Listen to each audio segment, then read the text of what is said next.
आज की कथा अत्यंत ज्ञानवर्धक और प्रेरणादायक है। कथा शुरू करने से पहले आपसे एक विनम्र निवेदन है। शास्त्रों में कहा गया है कि अधूरी छोड़ी गई कथा दुख और पाप का कारण बनती है, इसलिए इसे अंत तक अवश्य सुने। और अगर आप अपनी माँ से सच्चा प्रेम करते हैं तो इस वीडियो को लाइक करें, हमारे चैनल को सब्सक्राइब करें और कमेंट में माँ लिखकर अपना समर्थन दें। तो आइए बिना किसी विलंब के आरंभ करते हैं आज की प्रेरणादायक कथा। जब ब्रह्मा जी ने सृष्टि की रचना की तो उन्होंने सोचा था कि वे एक अद्भुत संसार बनाएंगे। उन्होंने पर्वत बनाए, नदियां बनाए, वृक्ष बनाए, पशु पक्षी बनाए और अंत में मनुष्य की रचना की। लेकिन जब उन्होंने अपनी रचना को देखा तो उनका हृदय भारी हो गया। क्यों? क्योंकि उनकी रचना में कुछ कमी थी, कुछ ऐसा जो इस सृष्टि को पूर्ण नहीं बना पा रहा था। पर्वत थे लेकिन उनकी गूंज नहीं थी, नदियां थी लेकिन उनका कलकल स्वर नहीं था, पक्षी थे लेकिन उनकी चहचहाट नहीं थी, मनुष्य थे लेकिन वे मूक थे, गूंगे थे, एक दूसरे से बात नहीं कर सकते थे। कोई भाषा नहीं थी, कोई संगीत नहीं था, कोई कला नहीं थी, कोई ज्ञान नहीं था। सब कुछ था लेकिन सब कुछ नीरस था, बेजान था। ब्रह्मा जी ने देखा कि मनुष्य भटक रहे हैं। वे अपने मन की बात दूसरों तक नहीं पहुंचा सकते, वे अपनी भावनाओं को व्यक्त नहीं कर सकते। माता अपने बच्चे को प्यार करना चाहती है लेकिन कह नहीं सकती। पिता अपने पुत्र को आशीर्वाद देना चाहता है लेकिन शब्द नहीं है। प्रेमी अपनी प्रेमिका से प्रेम प्रकट करना चाहता है लेकिन भाषा नहीं है। गुरु अपने शिष्य को ज्ञान देना चाहता है लेकिन माध्यम नहीं है। ब्रह्मा जी का हृदय पीड़ा से भर गया। उन्होंने सोचा, मैंने क्या किया? मैंने तो एक अधूरी सृष्टि बना दी। ये संसार तो एक कारागार बन गया है जहाँ सब कुछ होते हुए भी कुछ नहीं है। उन्हें अपनी रचना पर ग्लानि होने लगी। वे व्याकुल हो गए, उनकी आंखों में आंसू आ गए। एक पिता की तरह जिसका बच्चा बोल नहीं सकता, वैसे ही ब्रह्मा जी का हृदय दुखी हो गया। ब्रह्मा जी अपनी पीड़ा को अधिक समय तक सहन नहीं कर सके।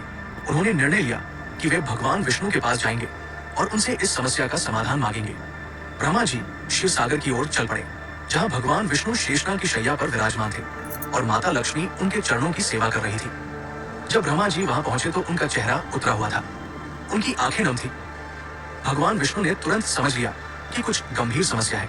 उन्होंने पूछा, ब्रह्मा देव, आप इतने व्याकुल क्यों हैं? क्या हुआ? ब्रह्मा जी ने अपनी व्यथा सुनाई। उन्होंने कहा, प्रभु, मैंने सृष्टि की रचना की लेकिन ये सृष्टि अधूरी है। इसमें प्राण तो है लेकिन स्वर नहीं है। यहाँ जीवन तो है लेकिन संगीत नहीं है। यहाँ मनुष्य तो है लेकिन भाषा नहीं है। मुझसे बहुत बड़ी भूल हो गई है। मैं अपनी रचना को पूर्ण नहीं बना सका। मुझे बताइए, मैं क्या करूं? भगवान विष्णु ने मुस्कुराते हुए कहा, ब्रह्मा देव, ये कोई भूल नहीं है, ये तो एक अवसर है। आप एक महान शक्ति का आह्वान करें, एक ऐसी शक्ति जो इस संसार को वाणी दे सके, संगीत दे सके, कला दे सके, ज्ञान दे सके। आप अपने कमंडल से जल लें और उसे धरती पर छिड़के।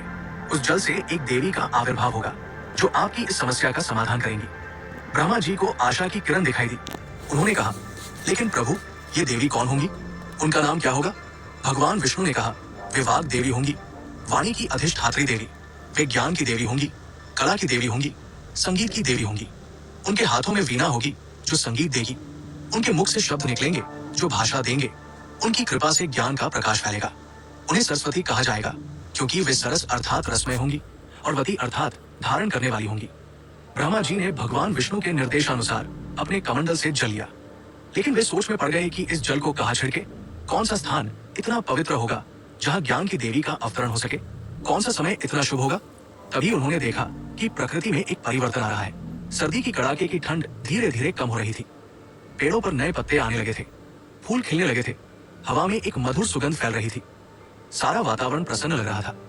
ये बसंत ऋतु का आगमन था। ब्रह्मा जी ने सोचा, यही सही समय है जब प्रकृति स्वयं नया जीवन ले रही है, जब चारों ओर उल्लास है, जब सब कुछ नया हो रहा है, तब ज्ञान की देवी का अवतरण होना चाहिए। और वो दिन था माघ महीने के शुक्ल पक्ष की पंचमी। ब्रह्मा जी ने अपने कमंडल का जल धरती पर छिड़का और तभी एक अद्भुत चमत्कार हुआ। उस जल से एक दिव्य प्रकाश निकला। वो प्रकाश इतना तेजस्वी था कि देवता भी अपनी आंखें बंद कर गए। धीरे धीरे वो प्रकाश एक रूप लेने लगा और उस प्रकाश से एक अत्यंत सुंदर, दिव्य, तेजस्वी देवी का आविर्भाव हुआ। वे श्वेत वस्त्र धारण किए हुए थी जो ज्ञान की शुद्धता का प्रतीक था। उनकी 4 भुजाएं थी। एक हाथ में वीणा थी जो संगीत और कला का प्रतीक थी, दूसरे हाथ में पुस्तक थी जो ज्ञान का प्रतीक थी, तीसरे हाथ में माला थी जो ध्यान और एकाग्रता का प्रतीक थी, और चौथे हाथ में कमल था जो पवित्रता का प्रतीक था। उनके साथ एक हंस था जो विवेक का प्रतीक था, जो दूध और पानी में भेद कर सकता था, सार और असार में फर्क कर सकता था। देवी का मुखमंडल इतना दिव्य था कि उसे देखकर सभी देवता मंत्रमुग्ध हो गए। उनकी आंखों में करुणा थी, उनके होठों पर मुस्कान थी, उनके चेहरे पर शांति थी। तला भुना स्पाइसी नहीं खाते बट फिर भी एसिडिटी और ब्लोटिंग रहती है, और इस सब से छुटकारा पाने के लिए आप दवाई। वे माँ सरस्वती थी, वाग देवी थी, ज्ञान की देवी थी। माँ सरस्वती ने जैसे ही अपने हाथों में वीणा उठाई और उसके तार छेड़े, एक मधुर स्वर ये संसार का पहला संगीत था, पहला